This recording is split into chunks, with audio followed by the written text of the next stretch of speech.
আসসালামু আলাইকুম প্রিয় ভাই ও বোনেরা, আপনারা সবাই কেমন আছেন? আশা করি আল্লাহর অশেষ রহমতে সবাই ভালোই আছেন।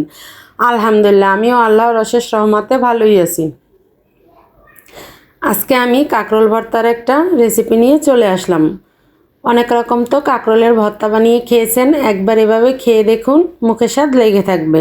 তার জন্য এখানে কিন্তু আমি কাঁকরোল নিয়েছি। কাঁকরোলগুলো একদম ফ্রেশ টাটকা। কাঁকরোলগুলো আমি এভাবে গোল গোল করে কেটে নিব। আপনারা আপনাদের পছন্দ অনুযায়ী কাটতে পারেন। আর দেখুন কাঁকরোলটা কতটা কচি। তারপর ধুয়ে নিয়ে চলে আসলাম। একটু পানি দিয়ে আর একটু লবণ দিয়ে কিন্তু সিদ্ধ করতে দিয়ে দিলাম। নেড়েচেড়ে লবণটা ভালো করে মিশিয়ে নেব। তারপর দেখুন পানিটা যখন ফুটে এসেছে, এখানে আমি একটু হলুদের গুঁড়ো দিয়ে দিব কালারের জন্য। হলুদের গুঁড়োটার কারণে কিন্তু স্বাদের কোনো কম বেশি হবে না, এটা শুধু কালারের জন্য। আপনাদের পছন্দ না হলে স্কিপ করতে পারেন। কাঁকরোলটা আমি সিদ্ধ করে নিব। দেখুন কাঁকরোলটা কিন্তু সিদ্ধ হয়ে গিয়েছে। এখন আমি পানি ঝরিয়ে নামিয়ে নেব, পানিটা ঝরিয়ে নেব। আর দেখুন এখানে একটা ফ্রাই প্যান দিয়ে দিয়েছি।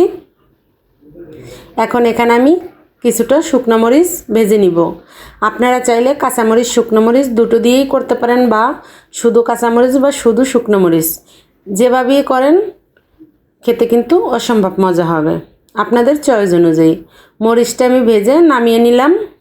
এখন আমি এখানে দিয়ে দিব কিছুটা চিংড়ি মাছ। এই চিংড়ি মাছটার কারণেই কিন্তু এই ভর্তাটা এত সুস্বাদু হবে। না খেলে বিশ্বাস হবে না যে এটা কতটা মজা হয়েছিল। চিংড়ি মাছটা আমি শুধুই তেলে ভেজে নিব। আপনারা চাইলে এখানে লবণ হলুদ দিয়েও ভেজে নিতে পারেন। চিংড়ি মাছ ভাজতে কিন্তু আসলে লবণ হলুদ না দিলেও হয়, যেহেতু চিংড়ি মাছের কিন্তু অন্যরকম একটা টেস্ট আছে। তারপর দেখুন এখানে আমি দুইটা দেশি রসুন খোসা ছাড়িয়ে এটাও ভেজে নিব। রসুনটা যাতে সিদ্ধ হয়ে যায় এভাবেই ভেজে নিব। রসুনটা কিন্তু ভাজা হয়ে গিয়েছে, একটা সাইড করে রেখে এখানে আমি দিয়ে দেব কুচানো পেঁয়াজ। পেঁয়াজের পরিমাণটা একটু বেশিই লাগবে। পেঁয়াজটাও কিন্তু ভেজে নিব। যে সকল ভাই বোনরা ভিডিওটা দেখা শুরু করে দিয়েছেন, প্লিজ একটা লাইক দিয়ে ভিডিওটি ফুল ওয়াচ করে দিবেন। আমি কালকে আমার মাকে নিয়ে ডাক্তার কাছে গিয়েছিলাম, তার জন্য কিন্তু আমি ভিডিও দিতেও পারি নাই, কারো ভিডিও দেখতেও পারি নাই। আসলে আমাদের সমস্যা থাকতেই পারে, তার জন্য কেউ মনে কিছু করবেন না প্লিজ। দেখুন রসুনটা কিন্তু আমি উঠিয়ে নিয়েছি অফ ক্যামেরায়, আর পেঁয়াজটাও কিন্তু ভাজা হয়ে গিয়েছে, নামিয়ে নিয়েছি। এটা দেখালে আসলে ভিডিওটা অনেক বড় হয়ে যায়। তারপর দেখুন ওই ফ্রাই প্যানের ভিতরেই কিন্তু আমি কাঁকরোলগুলো দিয়ে দিলাম। কাঁকরোলগুলো দিয়েই কিন্তু ভেজে নিব। ভেজে নিলে কিন্তু অন্যরকম একটা মজা হবে। আর অবশ্যই আপনারা সরিষার তেল দিয়ে ভাজতে পারেন। আমি যেহেতু সরিষার তেল খাই না, তার জন্য আমি পুরোটাই সয়াবিন তেল দিয়েই ভেজে নিলাম।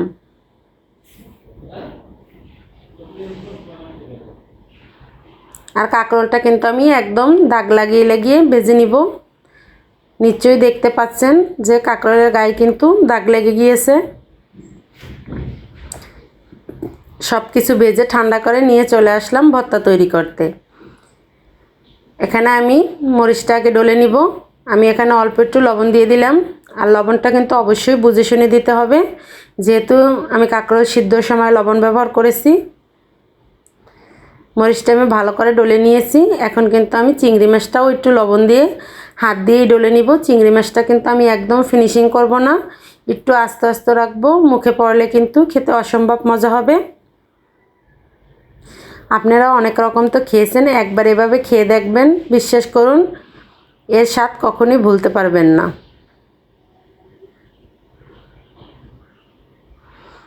আমি সবসময় খাওয়ার পরে ভয়েস দেই, তার জন্যে আপনাদেরকে জানালাম। চিংড়ি মাছটা কিন্তু আমার ডলে নেওয়া হয়ে গিয়েছে। এখন আমি রসুনটাও হাত দিয়েই ডলে নিব। আমার নতুন পুরাতন সকল বন্ধুদেরকে জানাই অন্তরের অন্তঃস্থল থেকে অসংখ্য অসংখ্য দোয়া। দেখুন রসুনটাও কিন্তু ডলা হয়ে গিয়েছে। এখন কিন্তু আমি সব কিছু মিক্স করে নিব। আর এই ভর্তাটা কিন্তু আপনারা এভাবেও চাইলে খেতে পারবেন, বেশি করে বানালে এখান থেকে একটু রেখে খেতে পারবেন। এটাও কিন্তু খেতে অসম্ভব মজা হয়।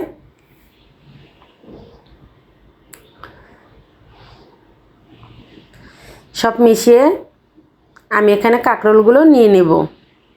এখন কাঁকরোলগুলো আমি হাতের সাহায্যে ডলে নিব। আর আমার ভিডিওটা যদি কোনো নতুন বন্ধুদের কাছে ভালো লাগে, চাইলেই আমার চ্যানেলটি সাবস্ক্রাইব করে পাশে থাকা অল বাটনটি বাজিয়ে রেখে দিতে পারেন। আমি কোনো ভিডিও ছাড়ার সঙ্গে সঙ্গে আপনাদের কাছে নোটিফিকেশন চলে যাবে। আপনারা আপনাদের সময় সুযোগ মতন দেখে নিতে পারবেন।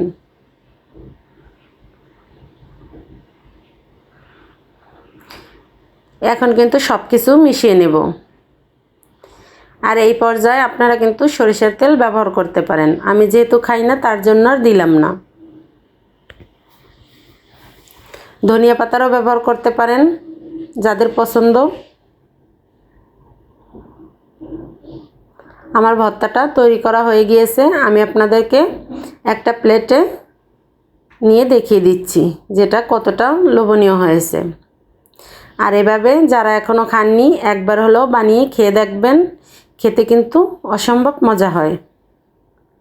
দেখুন মাশাআল্লাহ ভর্তাটা কতটা লোভনীয় হয়েছে, খেতেও কিন্তু দারুণ মজা ছিল।